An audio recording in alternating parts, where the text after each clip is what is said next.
Janasena party ప్రస్తుతానికి తెలుగు రాష్ట్రాలకు మాత్రమే పరిమితమైన పార్టీ. తెలంగాణలో చూసుకుంటే 8 చోట్ల పోటీ చేస్తే డిపాజిట్లు గల్లంత అయితే ఆంధ్రప్రదేశ్లో మాత్రం 100% స్ట్రైక్ రేట్. సో రీసెంట్గా తమిళ మీడియాకి ఇచ్చిన ఒక ఇంటర్వ్యూలో పవన్ కళ్యాణ్ తమిళనాడులో జనసేన పార్టీ వస్తుందా, అక్కడ పోటీ చేస్తుందా అంటే ఆయన ఇచ్చిన సమాధానం ఒకసారి బయట. So today, if you keep Tamil Nadu going, Maharashtra, because for me, I don't know. Because it's not about me going. People should want to carry that ideology. So you don't rule that out. It might happen. It should happen organically. If it happens, fine. You are not ruling that out. See, it is about how people embrace it. Because today, I didn't expect people to come from Maharashtra to come. People from Orissa to come. So today, if you keep right sir, Tamil Nadu రాజకీయాలకు సంబంధించి కూడా గతంలో పవన్ కళ్యాణ్ కొన్ని comments చేశారు. ఉదయనిధి స్టాలిన్ సనాతన ధర్మాన్ని వైరస్తో పోల్చితే దాన్ని చాలా తీవ్రంగా ఖండించారు sir Pawan Kalyan. At the same time AIADMK 53వ వార్షికోత్సవానికి సంబంధించి ఒక శుభాకాంక్షలు తెలియజేస్తూ ఒక ట్వీట్ చేశారు. దాంతోపాటు ఎంజి రామచంద్రన్ యొక్క గొప్పతనాన్ని కూడా ఆయన ట్వీట్ చేశారు సార్. సో తమిళనాడు రాజకీయాల్లో జనసేన ప్రభావం, తమిళనాడు ఇతర రాష్ట్రాల జనసేన వెళ్తుందా అనే దానికి మీరు అన్నట్లు పవన్ కళ్యాణ్ రూల్ అవుట్ చేయడం లేదు. అది ప్రజలు మా ఐడియాలజీని ఎంబ్రేస్ చేసుకోవాలి, నేను కాదుగా చెప్పేది అంటున్నారు. ఐడియాలజీ ఏంటో నాకైతే అర్థం కాలేదు. ఏంటి పవన్ కళ్యాణ్ ఐడియాలజీ? చెగువెరా విప్లవ సిద్ధాంతమా పవన్ కళ్యాణ్ది? లేదు సనాతన ధర్మమా? లేదు జనసేన సిద్ధాంతం ఏంటన్నట్లు. మీరు జనసేన వెబ్సైట్కి వెళ్తే మతం లేని రాజకీయం, కానీ రోజు పవన్ కళ్యాణ్ ఈ మధ్యకాలంలో సనాతన ధర్మ పరిరక్షణ అంటూ మతం ఆధారిత రాజకీయం చేస్తున్నాడు. సో కులము లేని రాజకీయం మీ జనసేన వెబ్సైట్లో ఉంటుంది. అందరికీ తెలుసు కాపు కన్సాలిడేషన్ అనేది జనసేన వెనకాలన్న ప్రధానమైన అంశం. అఫ్కోర్స్ జనసేన కాపుల పార్టీ అని అనలేము, పవన్ కళ్యాణ్ కాపుల నాయకుడు అనలేము. కానీ కాపు కన్సాలిడేషన్ ఆధారంగా చేసుకొని పవన్ కళ్యాణ్ గతంలో లాగా ఇప్పుడు మాట్లాడతలేడు కూడా. క్లియర్గా కాపు ఐడెంటిటీని ఓన్ చేసుకుంటున్నట్టుగా మాట్లాడుతున్నాడు. 4+4 ఆఫర్. మొదటిసారిగా కంట్రీ డిలైట్ పాలని 4 రోజులు ఆర్డర్ చేసిన వాళ్ళకి మరో 4 రోజులు ఫ్రీ. ఇంకెందుకు ఆలస్యం, యాప్ని డౌన్లోడ్ చేసుకోండి. Download the Country Delight app now. So మరి ఏది, what is ideology of Pawan Kalyan? సనాతన ధర్మమే పవన్ కళ్యాణ్ జనసేన ఐడియాలజీ అయితే తమిళనాడులో బీజేపీ ఉండగా, అన్నామలై ఉండగా జనసేన అవసరం లేదు. మరి ఈ చెగువెరా ఐడియాలజీ అయితే ఎప్పుడో వదిలేశాడు.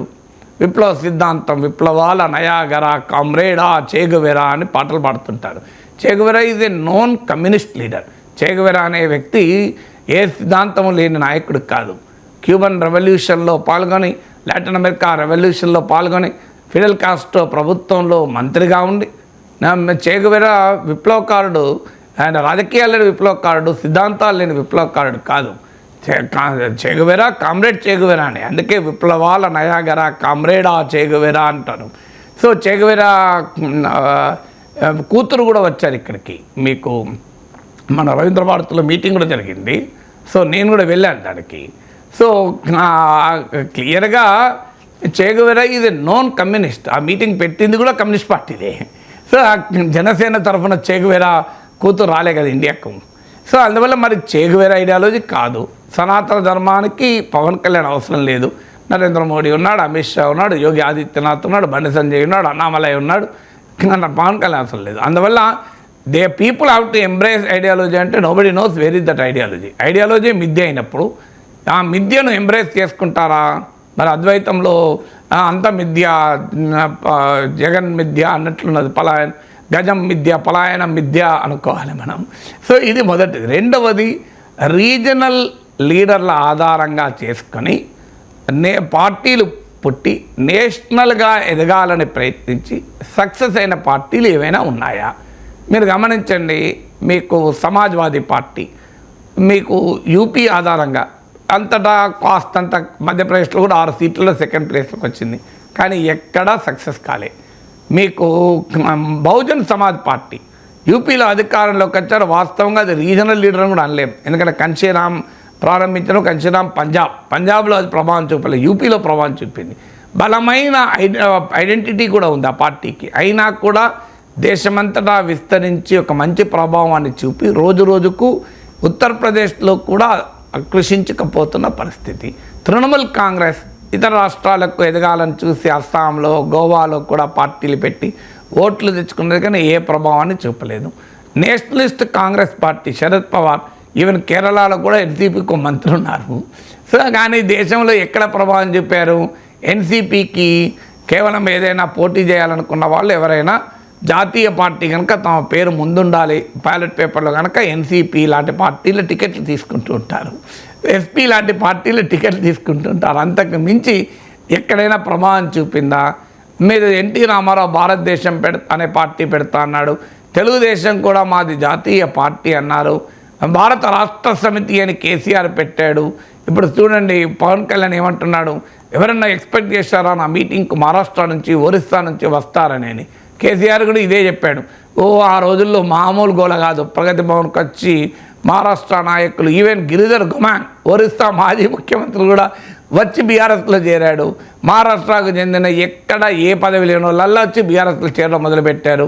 బీఆర్ఎస్లో ఎవరైనా ఇతర రాష్ట్రాల నాయకులు వచ్చి చేరినప్పుడు ప్రగతి భవన్ ముందు పెద్ద ఎత్తున టపాకాయలు, దేశ్కి నేత కేసీఆర్, దేశ్కి నేత కేసీఆర్ నినాదాలు.